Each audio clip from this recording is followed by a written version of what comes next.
फ़लस्तीनी मज़ाहमती तंजीम Hamas ने अमरीकी सदर के गज़ा अमन मनसूबे के बुनियादी निकात पर मशरूत अमल दरामद का ऐलान कर दिया। हमास ने 20 निकाती गज़ा अमन मनसूबे पर अपना जवाब सालिसों के पास जमा करवा दिया है।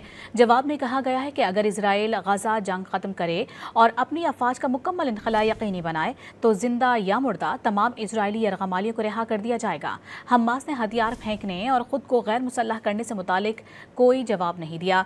फौरी तौर पर सालिसी ममालिक के जरिए इस मुआहिदे पर बातचीत में शामिल होना चाहते हैं। हमास ने यह भी कहा है कि वो गजा हुकूमत एक आज़ाद फ़लस्तीनी टेक्नोक्रेट्स पर मुश्तमिल अबूरी इदारे को मुंतकिल करने को तैयार है, बशर्ते कि ये इदारा फ़लस्तीनी कौमी इत्तफ़ाक़ राय और अरब व इस्लामी हिमायत की बुनियाद पर तश्कील पाए। गजा के मुस्तकबिल और फ़लस्तीनी अवाम के जायज़ हुकूक से मुतालिक दीगर उमूर का फैसला एक जामे फ़लस्तीनी कौमी फ्रेम वर्क के तहत होगा। मुज़ाहमती तंजीम ने मुतालबा किया है कि इस फ्रेम वर्क में तमाम फ़लस्तीनी धड़ों को शामिल किया जाए।